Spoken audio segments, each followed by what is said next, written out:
For the first time in his incredible career, Steph Curry last night against the Atlanta Hawks went off for 50 points and dished out 10 dimes. So no matter where you were, if you felt the heat from Steph's 50-piece, hit that thumbs up icon, like the video, and let's get into today's show.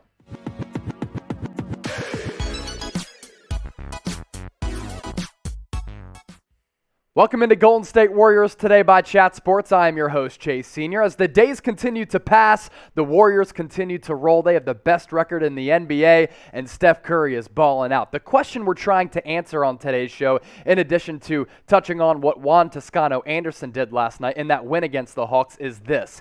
Is Steph Curry the most complete that he's ever been throughout his illustrious career? So last night, the Chase Center was going off as Steph Curry went off again for a 50-piece, dropping 50 points on 14 of 28 shooting. He went a perfect 13 of 13 from the free throw line and dished out 10 dimes in the process. This is the 10th game in his illustrious career in which Steph has gone off for at least 50 points. You take a look at his 2021 stats so far, and this is why we're having this conversation about Steph potentially being the best all-around player that he's ever been, not just in the scoring department. He's averaging 27.5 points per night, 6.5 rebounds, which is really incredible for him because he's never been a big rebounder, 6.5 assists, and throughout his career, he's had seasons in which he's averaged more than 7 and 8 dimes, but he's doing it in a very creative fashion to start the year, and of course, he's continuing to cook from the floor, shooting around 43% from distance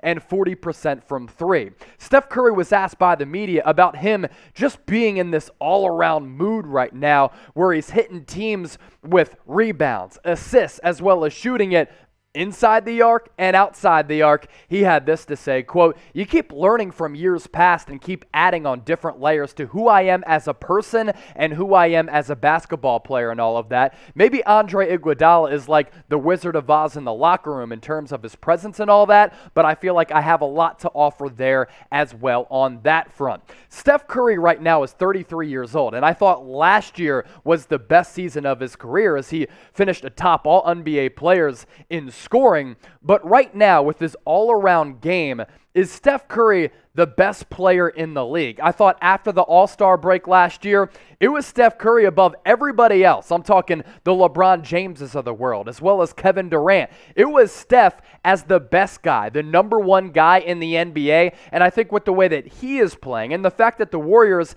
have an NBA best 9-1 record, it's safe to say he could be the MVP of the league, and if he does win MVP, he's probably the best player in the association as well.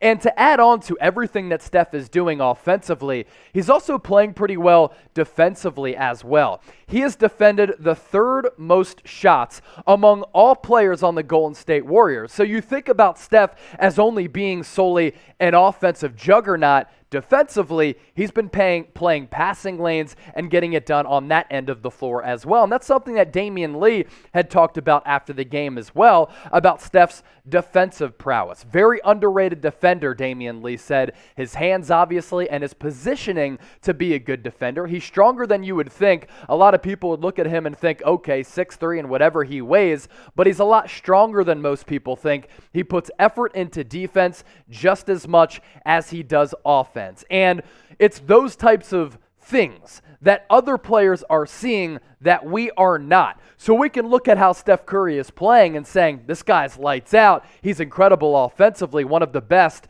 offensive players and definitely the best shooters that we've seen all time. But defensively, he's given this team an edge as well. And when you take a look at the updated NBA MVP odds, who's atop the list? It is now Steph. He didn't start the year atop the list. He's there now at plus 175 odds, followed by Kevin Durant at 6-1 odds, Giannis at 7-1, and Luka Doncic, who entered the year as the MVP favorite, has now slid down to 4th. So do you think Steph will win MVP? He's already got a couple in the bag. Type V for victory, type O for other. As always, get those votes in the comment section. We love our audience interaction. If you want to bet on Steph Curry to win MVP, you can do so right now thanks to our sportsbook, BetUS, a 125% deposit bonus if you enter that link right there, chatsports.com/bet, and that promo code Chat125. What that means is you put $100 into your account, you get an additional $125 back. That's $225 to game with, and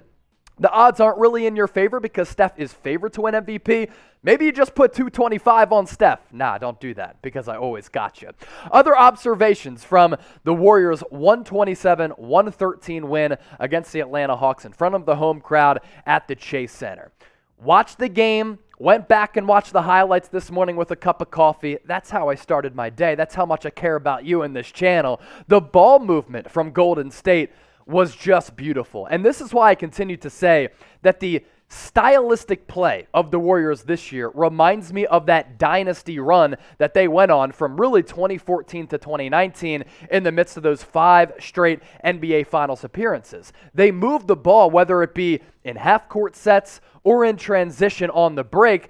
That's just so beautiful and gorgeous to watch. And they were throwing so many lobs last night, whether it came off set plays or in transition after some turnovers. And after Golden State trailed 59-44 in the second quarter, they were down 15 points. From there on out until the final buzzer sounded, they outscored the Atlanta Hawks 83-54. Once again, you go back to that dynasty run of when the Warriors could be down in a game and then they go on this furious rally and really just hit you with an uppercut. That's what they're doing to opposing defenses and opposing teams this year. That's what they did to Atlanta last night. A player who really popped for me last night. And outside of Steph Curry, there are players stepping in and stepping up night in and night out. Last night, it was Juan Toscano-Anderson's turn. Only played 15 minutes, 11 points, 4 of 5 from the field, a couple of clutch threes there as well. One came at the end of the quarter, 3 of 4 from deep, and he was contributing on defense as well. 1 steal, had to dap up Steph Curry, as you see in that picture behind the graphic. The defensive adjustments also stood out for me for the Warriors because Atlanta is a team led by Trae Young, whose game really reminds me a lot of Steph Curry, where if they gather momentum and they get hot, they can do sometimes what the Warriors do, where they're just popping threes from all across the floor. They play stylistically a fun brand of basketball where they can get out in transition as well, led by Trae Young, who's really a threat to score as soon as he crosses half court. And they're up by 15. They have the momentum, but I looked at the score at that moment, and I literally said to myself on the couch, just wait for the Warriors to come back. I knew they were going to, and that's exactly what they did. How were they able to do it? Some nice defensive adjustments by Steve Kerr, as well as the rest of that coaching staff. This roster is humming. The coaching staff has a good feel for it, and there's just this good semblance of everything coming together for Golden State. That's why they're off to this hot start. So before I get out of here, let me ask you this, Dub Nation. Will the Warriors ever lose again? I mean, they're playing excellent basketball right now. Of course, I say that with some sarcasm because we're back to an 82-game regular season schedule. But let me know, will the Warriors ever lose again? Type Y for yes, type N for no. And as always, thanks for watching today's show.